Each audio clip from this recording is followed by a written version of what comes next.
नमस्कार दोस्तों, स्वागत है आप सबका आज के इस सेशन में। देखिए, आज की वीडियो में हम लोग G20 से रिलेटेड सारी चीज़ों को देखेंगे कि G20 क्या है, उसमें कौन कौन से देश शामिल हैं। भारत इस साल जो है वो G20 की अध्यक्षता कर रहा है, तो कब से कब तक भारत अध्यक्षता कर रहा है। इसके अतिरिक्त ट्रोइका क्या होता है, शेरपा क्या होता है, G20 जो है वो किस तरीके से कार्य करती है, कितनी कार्य समितियां होती हैं उसकी, ठीक, कहाँ कहाँ पर G20 का सम्मेलन हो रहा है, पहले कहाँ हुआ था, अब कहाँ हो रहा है और अगले बार कहाँ होगा। ये सारी चीजें जो है वो आपके आगामी एग्जाम के दृष्टिकोण से बहुत महत्वपूर्ण हो सकती है, क्योंकि G20 का जो सम्मेलन है वो इस वर्ष उसकी अध्यक्षता जो है वो भारत कर रहा है, इसलिए आपके पेपर के दृष्टिकोण से बहुत इंपॉर्टेंट हो सकता है। अभी रिसेंटली पीएससी में इससे क्वेश्चन आया था और अभी जो लेबर इंस्पेक्टर का पेपर हुआ है वहां से भी इसमें क्वेश्चन बने हैं, इससे वहां पर से उस पेपर में भी क्वेश्चन बने हुए हैं, तो ध्यान से देखिएगा और बने रहिएगा चैनल पे। चलिए तो शुरू करते हैं। G20 क्या है, सबसे पहले ये देखते हैं। G20 जो है, देखिए 1999 में एक बहुत बड़ी मंदी का दौर था। 1999 का जो दौर था, तो उस मंदी के दौर में, उस रिसेशन के दौर में 20 देशों ने आपस में एक संगठन बनाया जिसको G20 बोला गया। और ये 20 देशों का जो संगठन था वो ऐसा संगठन था कि कोई भी देश पर कोई वित्तीय संकट आता है, कोई मंदी आते है, कोई आर्थिक संकट आता है, तो दूसरा देश जो इस समूह में शामिल है वो एक देश जो है वो दूसरे देश की हेल्प करेगा उस आर्थिक असमंजसता से या आर्थिक नीति से उबरने के लिए। उस क्राइसिस से उबरने में एक देश जो है वो दूसरे देश की मदद करेगा। इस पॉलिसी को ध्यान में रखकर, इस चीज को केंद्र में रखकर 20 देशों ने एक समूह बनाया जिसको कहा जाता है G20 बोला गया। क्या बोला गया? G20 बोला गया। अब इससे रिलेटेड सारी चीजों को देखते हैं। यहां पे देखिए आप, ग्रुप ऑफ 20 अंतरराष्ट्रीय आर्थिक, G20 के ग्रुप ऑफ 20 कहते हैं अंतरराष्ट्रीय आर्थिक सहयोग का प्रमुख मंच है। ये G20 जो है वो क्या है? आर्थिक सहयोग का एक मंच है। शुरुआत में यह प्रमुख देशों के केंद्रीय बैंक के गवर्नर और वित्त मंत्रियों का समूह था। जो शुरुआत में ये चालू किया गया था G20 जो था वो जो G20 में जो 20 देश शामिल हैं उसके क्या था? केंद्रीय बैंक के गवर्नर और वित्त मंत्री, इन दोनों का ही संघ था ये, है ना। इन दोनों का समूह था, केंद्रीय बैंक के गवर्नर और वित्त मंत्रियों के, मतलब हर देश के केंद्रीय बैंक के गवर्नर और वित्त मंत्री जो थे वो इसके सदस्य थे। उसके बाद 2007 में फिर से एक आर्थिक संकट आया जिसके तहत इसको प्रमोट किया गया और इसमें इनके अतिरिक्त, केंद्रीय बैंक के गवर्नर और वित्त मंत्रियों के अतिरिक्त और क्या किया गया? राष्ट्राध्यक्षों या शासनाध्यक्षों को भी इसमें शामिल किया गया G20 के। 2007 के संकट के बाद इसमें राष्ट्राध्यक्ष और शासनाध्यक्ष जो है, जो 20 देश के, उनको भी इसमें क्या कर लिया गया? शामिल कर लिया गया। तो 2009 में इसे क्या कहा गया? उसके बाद अंतरराष्ट्रीय आर्थिक सहयोग हेतु प्रमुख मंच बोला गया। अंतरराष्ट्रीय आर्थिक सहयोग, किसी भी देश को अगर अंतरराष्ट्रीय रूप से आर्थिक सहयोग की जरूरत पड़ती है अंतरराष्ट्रीय लेवल पे, तो वहां पर एक प्रमुख मंच के तौर पर इसको देखा जाने लगा 2009 से। शुरुआत में G20 व्यापक आर्थिक मुद्दों पर केंद्रित था, केवल आर्थिक मुद्दों पर। मतलब 20 देश जो हैं वो केवल और केवल अगर इकोनॉमिक क्राइसिस आता है, कोई आर्थिक संकट आता है, तो एक दूसरे का सहयोग करेंगे, ऐसा शुरू में इनका एजेंडा था। लेकिन बाद में इसको एक्सपांड किया गया और इसके तहत अब वर्तमान में इसमें व्यापार, जलवायु परिवर्तन, सतत विकास, स्वास्थ्य, कृषि और बहुत सारे ऐसे मुद्दे हैं जिसको शामिल कर लिया गया है। और उसके बाद इन सारे मुद्दों पर जो देश हैं वो एक दूसरे की क्या करते हैं? मदद करते हैं, अगर किसी भी देश को अगर कोई दिक्कत होता है तब। ठीक, इसका एक लोगो डिजाइन किया गया है। इस लोगो का बहुत महत्वपूर्ण मकसद है। तो देखिए, ये G20 का जो लोगो आपको दिख रहा है, इस G20 के लोगो में हमारे तिरंगे में जो रंग है, जो तिरंगे झंडे में केसरिया है, सफेद है और हरा है, ये तीनों रंगों का समावेश इस लोगो में किया गया है। इसके अतिरिक्त, इन तीनों रंगों के समावेश के अतिरिक्त कमल के ऊपर पृथ्वी को दिखाया गया है। कमल के ऊपर पृथ्वी को दिखाया गया है, जो चुनौतियों के बीच पृथ्वी, जो चुनौतियों के बीच जो विश्व विकास कर रहा है, चुनौतियों के बीच जो भारत है वो विकास कर रहा है, उसका सूचक है। कमल के ऊपर जो पृथ्वी है वो चुनौतियों के बीच भारत के विकास का सूचक है। उसके बाद जो ये पृथ्वी है वो पृथ्वी जलवायु परिवर्तन के बीच, पृथ्वी मतलब जो भारत है, भारत किस प्रकार से पर्यावरण के प्रति अनुकूल है, भारत किस प्रकार से पर्यावरण के लिए संवेदनशील है, उसको प्रदर्शित करता हुआ क्या है? यहाँ पर पृथ्वी दिखाया गया। जो नीला रंग है वो पर्यावरण के प्रति अनुकूलता को दिखाता है भारत के। इसके अतिरिक्त यहाँ पर देवनागरी लिपि में भारत 2023 और इंडिया लिखा हुआ है। ठीक है, इसके अतिरिक्त इसका जो टैगलाइन है, जो सूत्र वाक्य है वो क्या है? वसुधैव कुटुंबकम। वसुधैव कुटुंबकम, one earth, one family, one future. एक पृथ्वी, एक परिवार, एक भविष्य। इसका मतलब है, और ये टैगलाइन है, वार्डन के पेपर में इसका क्वेश्चन आया हुआ था कि इसका टैगलाइन क्या है, किसी भी एग्जाम में आपको पूछा जा सकता है। वसुधैव कुटुंबकम, one earth one family one future, ये जो है वो आपका उपनिषद से लिया गया है। ठीक है, ये जो टैगलाइन है वो महाउपनिषद से लिया गया है। ठीक, ये भी ध्यान रखिएगा। वसुधैव कुटुंबकम का अर्थ होता है वसुधैव, वसुधा का मतलब होता है धरती। ठीक, वसुधा पूरा समस्त धरती ही अपना घर है, इसका मतलब। तो ये उसका टैगलाइन है, इसको याद रखिएगा। आगे देखते हैं। G20 की जो स्थापना हुई थी, वो स्थापना हुई थी इसकी 1999 में। G20 की स्थापना कब हुई थी? 1999 में। इसकी अध्यक्षता वर्तमान में भारत कर रहा है। अब देखिए, G20 की अध्यक्षता से संबंधित इसको बोला जाता है ट्रोइका। ये 3 देश दिख रहे हैं आपको, इसको बोला जाता है क्या? ट्रोइका। ट्रोइका क्या होता है? इंडोनेशिया 2022, यहां पर 17वां शिखर सम्मेलन हुआ। 17वां शिखर सम्मेलन, 17वां शिखर सम्मेलन कब हुआ? ये जो 17वां शिखर सम्मेलन था 30 नवंबर सन 2022। 17वां शिखर सम्मेलन जब इंडोनेशिया के बाली में हुआ, तो उस शिखर सम्मेलन के तहत 30 नवंबर सन 2022 को ये जो अध्यक्षता है वो भारत को सौंपी गई। ठीक है, 30 नवंबर सन 2022 को ये जो अध्यक्षता है 17वां शिखर सम्मेलन इंडोनेशिया के बाली में हुआ, और उसके दौरान अध्यक्षता G20 शिखर सम्मेलन की अध्यक्षता 1 वर्ष के लिए किसको सौंपी गई? भारत को सौंपी गई।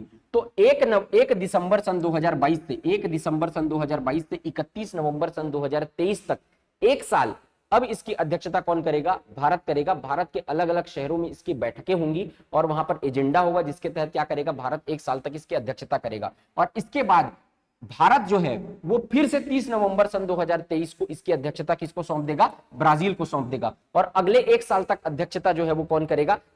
ब्राजील करेगा।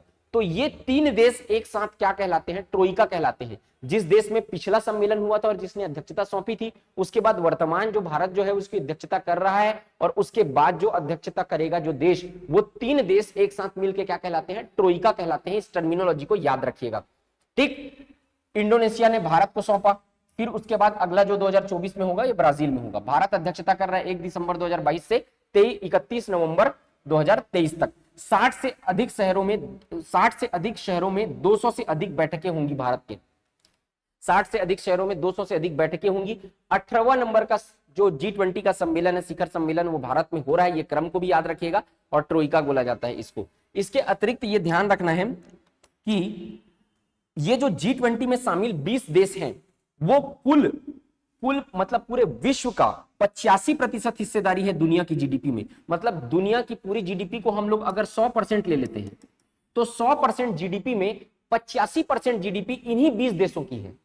ठीक, इसके अतिरिक्त 85% उत्पादन, अगर 100% उत्पादन मान लेते हैं पूरे अर्थ का, पूरे पृथ्वी के जितने भी देश हैं उसका, तो पूरे 100% में से 85% जो प्रोडक्शन होता है, जो उत्पादन होता है, वो यही 20 देश, ये जो G20 में शामिल 20 देश हैं, वो सब मिलके 85% टोटल उत्पादन का करते हैं। और 75% हिस्सेदारी है अंतरराष्ट्रीय व्यापार में। जो ट्रेड है, जो इंटरनेशनल ट्रेड होता है, 2 देशों के बीच जो व्यापार होता है, वो पूरे व्यापार का 75% व्यापार जो है वो इन्हीं 20 देशों के मध्य होता है। ये भी ध्यान रखिएगा आप। ठीक, आगे देखते हैं G20 की अध्यक्षता के 5 फायदे जो हैं। भारत को इस G20 की अध्यक्षता के क्या फायदे मिलेंगे? तो 5 पॉइंट्स में मैंने डाला है इसको। 5 पॉइंट्स को ध्यान में रखिएगा आप। देखिएगा, यह सबसे पहले ये देखिए, दुनिया के सामने भारत की संस्कृति और धरोहर को पेश करने का मौका मिलेगा।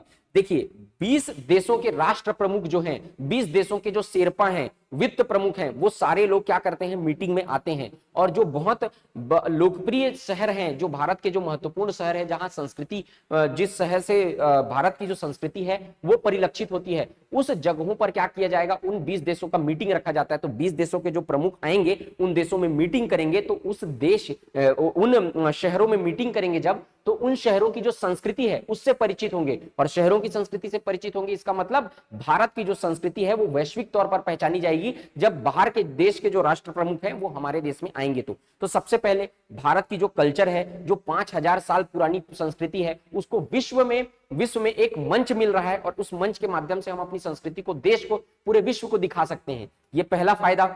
दूसरा, विकासशील और विकसित देशों के बीच एक सेतु के रूप में काम करने का मौका मिलेगा।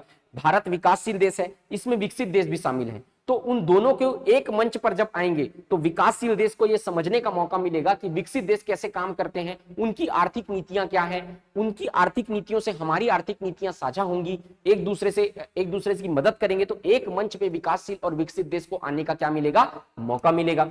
इसके अतिरिक्त वैश्विक दक्षिण की आवाज के रूप में खुद को स्थापित करने का एक अवसर है। एक आवाज, भारत को एक मंच मिलेगा जिसके माध्यम से, उस मंच के माध्यम से भारत अपनी आवाज को बुलंद कर सकती है।